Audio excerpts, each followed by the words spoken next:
Hello and welcome back to a new episode of the 12 Bakes of Christmas. Now I hope you enjoyed yesterday's homemade hot chocolate. If you haven't seen it yet, link is down below, but it's a new day and that means it's time for a new recipe. Yes, it's time to ice that wonderful Christmas cake of yours, unless you haven't actually made a cake yet. Links below. First you're going to need to take your cake, which should now be completely cool, and turn it out onto a board or wire rack. Of course, if you made the cake in advance, it's always best to wrap it in some kitchen foil to keep it as fresh as possible. Next you need to level off your cake. You can either do this using a ruler, or I like to do it by hand. Take some apricot jam and heat it in the microwave, mixing until it's nice and smooth. Using a kitchen brush, glaze it over your cake. Now this has two purposes. Firstly, it seals in all the crumbs to make sure they don't get into our marzipan and icing layers, but also it's a great glue that can hold those layers together. Next you need to roll out your marzipan, but start by giving it a good knead first. It's like if you ever try to wake someone up, you have to sometimes give them a good prod and say, get up, it's icing time. Now I've seen a lot of different ways to roll out icing and pastries, but I'm going to show you one of the simplest. Now often you'll see people coming in at various different angles to try and get an even roll. Not only is this quite bad for your wrists, but you're also using a lot more effort than you need to. Also, it's not a nunchuck or a lightsaber. Make sure your surface, your rolling pin and your marzipan are lightly dusted with icing sugar, and then roll in an up and down motion, turning 45 degrees in between every other roll. This should give you a perfect-ish circle and means you're only rolling in straight lines. Using the rolling pin for support, lift the marzipan off the workbench and use it to cover the cake.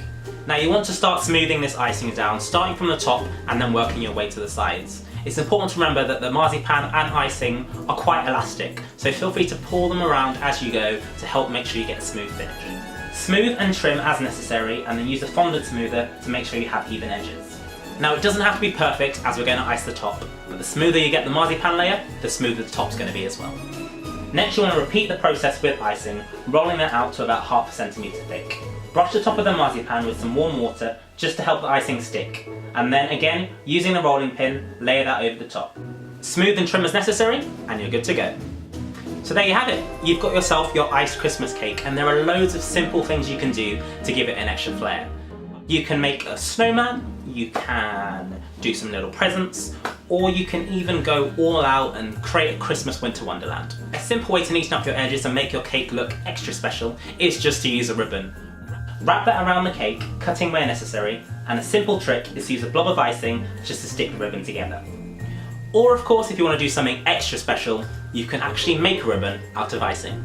Now it looks a lot more difficult than it actually is. All you need to do is roll out a rectangle of your coloured icing, cut it into 4 strips which are about 1 inch thick. Now the first 2 strips are going to go across the cake. It should look like an England flag if that's any help. Now it's really easy if you can get some old or still in use cling film rolls and use them to hold the bows over while it sets. If you're in a rush for time, pop them in the fridge and that will help it firm up even more. Next you want to cut some fondant for your tails, trimming a small triangle into the bottom of each. Next place your bow on top of the cake, using the last piece of fondant to cover the seams. Fold this over and tuck this on the back as well. Now you may get some icing that's left on the cake. Easy way to remove this is get a small bottle of water that has a spray attachment on and give the cake a quick mist. It'll get rid of all that icing sugar and make it look extra shiny as well. And voila, there you have it. 2 beautifully done Christmas cakes, perfect for the big day. So there you go, another recipe down on the 12 Bakes of Christmas, but plenty more to come. So make sure you subscribe to Bradley's Baking Bible on YouTube, follow us on Facebook, Twitter and Instagram, and I'll see you next time.